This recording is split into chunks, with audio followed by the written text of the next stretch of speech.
Six Nations 2024, round one, game two. Delighted is the word the commentary team used to describe England's 27-24 win over the Italians. Say England would be delighted, believe it or not. I don't know about delighted. I mean, it's a win, really dominant second half, but yeah, outscored tries-wise. Still lacking maybe a little bit of clinical edge. I don't mean to be a negative Nelly. It's a good win away from home. 5 debutants. A lot of territory in that second half. But I don't know if delighted is the right word. For the Italians, it's a new coach. It's a new era.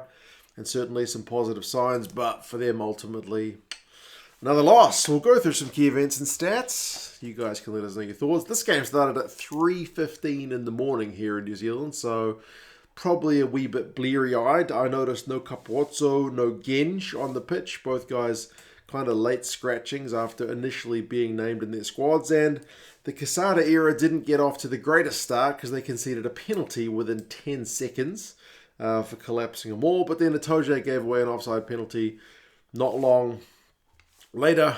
So the first points of the game actually went to the Italians. 3 points to 0, and then England conceded a penalty from the restart as well. I think that might have been Itoje as well. But I think he only conceded 2 for the game, so he got them out the way early. High balls, a little bit the order of the day for both sides, early as well, which is maybe to be expected.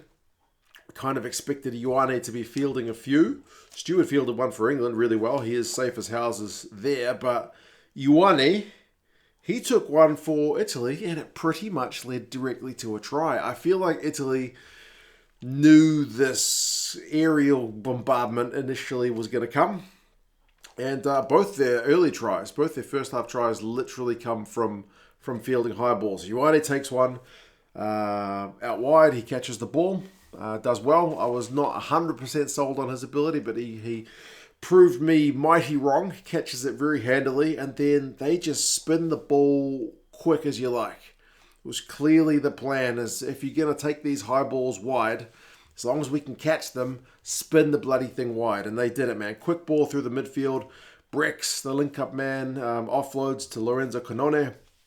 His final ball kind of hits the deck, but still manages to end up in the hands of Alessandro Garbisi. So from catching a high ball 1 minute to scoring a try the next, it's 10-0 to the Italians. Try time, and that's a hell of a start. The crowd is absolutely buzzing.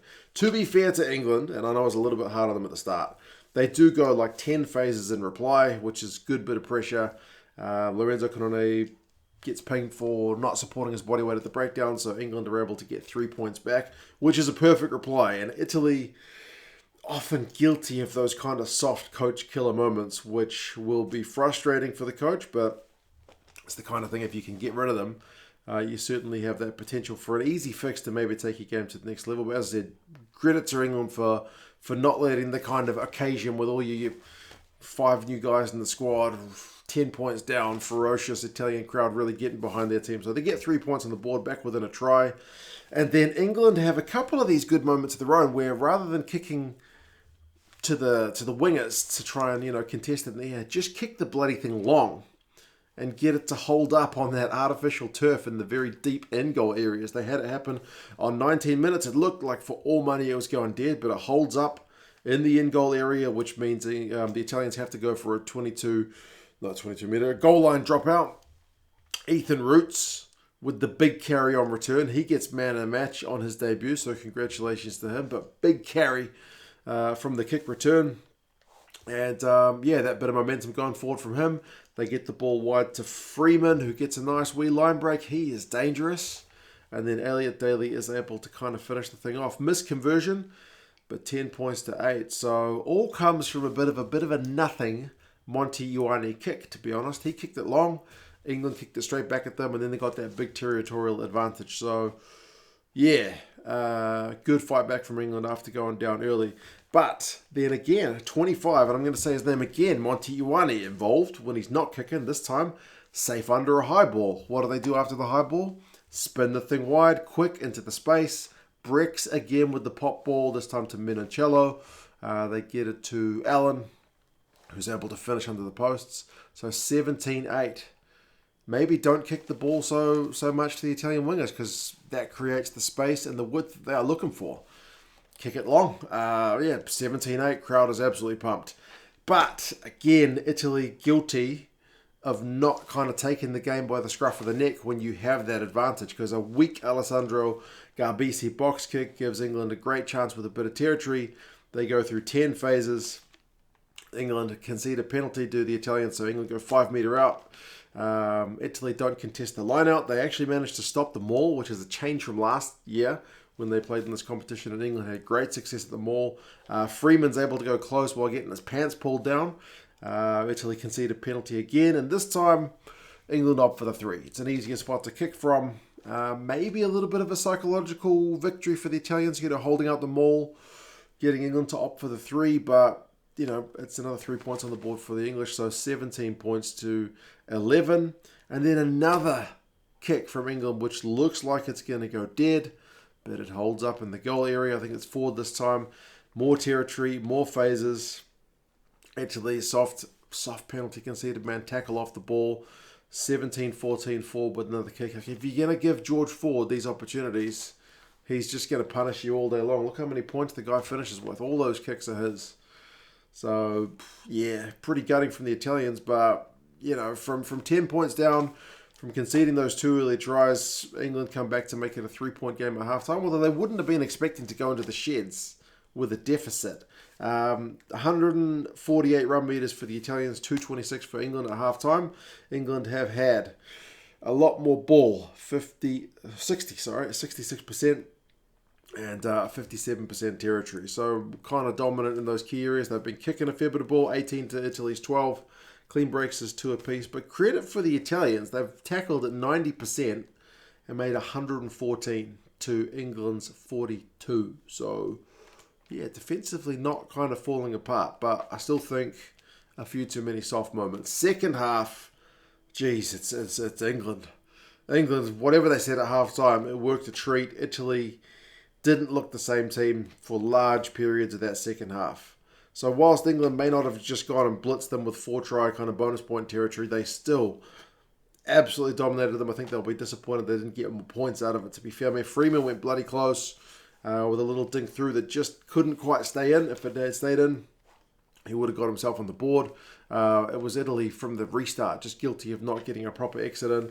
Then Alex Mitchell gets his try, sniped, and just kept running. The Italian guys just kind of didn't really bring him to ground, and it just allowed him to run. So if you're going to give him that kind of opportunity, he's going to punish you. So I mean, Italy haven't really escaped their half in the second half. So 21-17, England are in the lead. They're not going to surrender that lead again. Itoje wins a penalty at the breakdown. All the momentum is England. But then when they had a kind of go for the jugular moment, they had an attacking line out, which they lost from that Itoje breakdown penalty. So, yeah, England maybe, in hindsight, given that they limited the Italians to 17% territory in like the first 15 minutes of that second half, maybe not as clinical as they would have liked. Italy knock it out in their own half. They concede a penalty from the resulting scrum. Ford kicks it, so it's 24-17, but Italy have just had no ball, no territory. They finally did have a real chance around about 57 minutes. First real chance of that second half. They opted for a 3 and missed the bloody thing. So nothing really going right for the Italians in that second half. England have a chance a few minutes later to opt for a 3. George Ford, no mistake, 27-17, 10-point lead.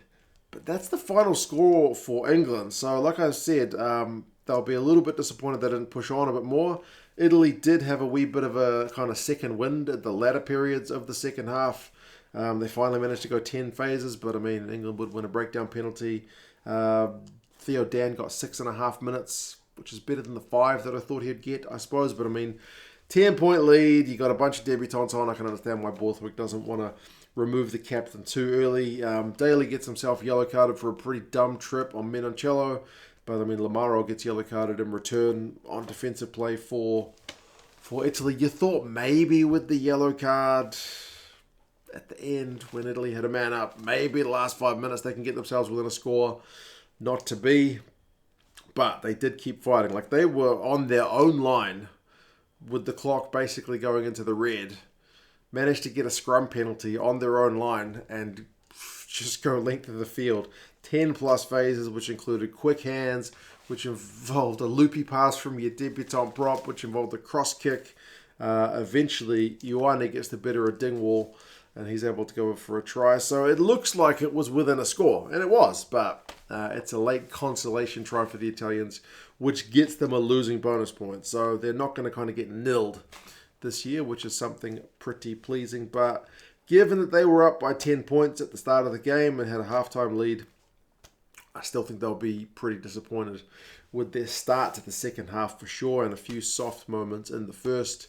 England, as I said, I mean, it's a win, but I don't know if I agree with the commentary team saying they'll be delighted with it. Run meters 291 to 341 to England. Possession 54% England. Territory 57% England. Kicks from hand 31-23, so kind of about what we expected. Clean breaks 5-4 to the Italians. I still think that's an area where England can up their game. Offloads 8-4 to the Italians. Penalties conceded 11-8. With the Italians conceding 3 more. Also, the English lineout was pretty solid, 11 from 12, whereas Italy, 12 from 15. A few went awry. Menoncello is great. How good is it to have him back? 80 metres, 2 clean breaks, 4 defenders beaten. And Lamaro, the captain, 19 tackles from him. He is the top man, although he did miss 4. Freeman, 70 metres, 2 clean breaks, and 4 defenders beaten. He has literally half the clean breaks for that English side. He needs more minutes. Earl, 42 metres, 4 defenders beaten, 10 from 10 tackles. Continue his kind of high work rate game. Stewart, pretty safe at the back. Slade, with a pretty astute kicking game. Forward, likewise. Roots, very, very high work rate, high impact in that game. So, yeah, delighted. Not sure about that, but it's a win for Steve Borthwick. Didn't quite meet what the bookies had them getting the win by, though. England are home to Wales next.